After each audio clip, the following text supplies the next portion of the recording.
যে রিসর্টে ছিলাম সেখান থেকে নিউ ময়নাগুড়ি স্টেশনে আসতে ৪৫ থেকে ৫০ মিনিট সময় লেগেছিল। আর কুয়াশা প্রচুর ছিল বলে একটু দেরি হয়েছিল। দেখো নিউ ময়নাগুড়ি স্টেশনে, তাই না বল? আসার সময় কেমন কুয়াশা ছিল, বিভৎস কুয়াশা, বিভৎস কুয়াশা।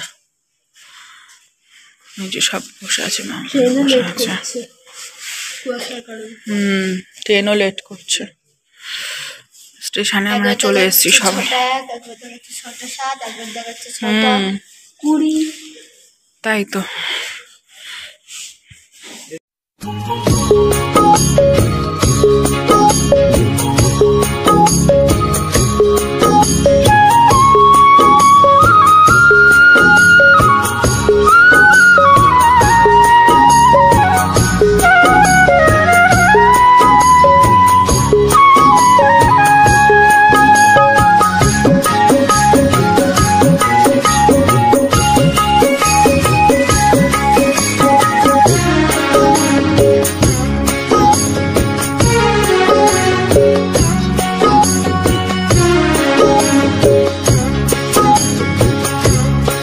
সকালে জল খাবারটা আমাদের মুড়ি, চানাচুর সব রকম নিমকি টিমকি দিয়ে মেখেছিলাম।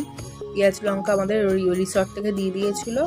আর দুপুরের লাঞ্চের মেনুটা ছিল আমাদের মাছের ঝোল, আলু ভাজা। ওটা আমাদের রিসর্ট থেকেই প্যাকিং করে দিয়েছিল। ওরাও ভোরবেলায় উঠে রান্না করেছিল, বলেছিল আপনাদের চিন্তা করতে হবে না, আপনাদের লাঞ্চ মেনু রেডি হয়ে যাবে।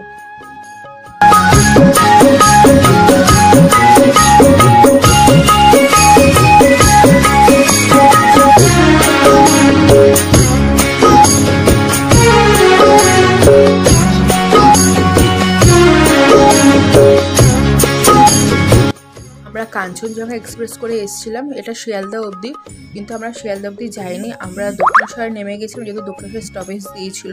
দক্ষিণেশ্বর থেকে আমরা ডানকুনি লোকাল ধরে দমদম এসেছি, দমদম থেকে তারপরে বাড়ি চলে এসেছি। দক্ষিণেশ্বরের টাইমটা ছিল ৬টা ৩৮ সন্ধ্যাবেলা, কিন্তু বিফোর টাইমে ঢুকিয়ে দিয়েছিল।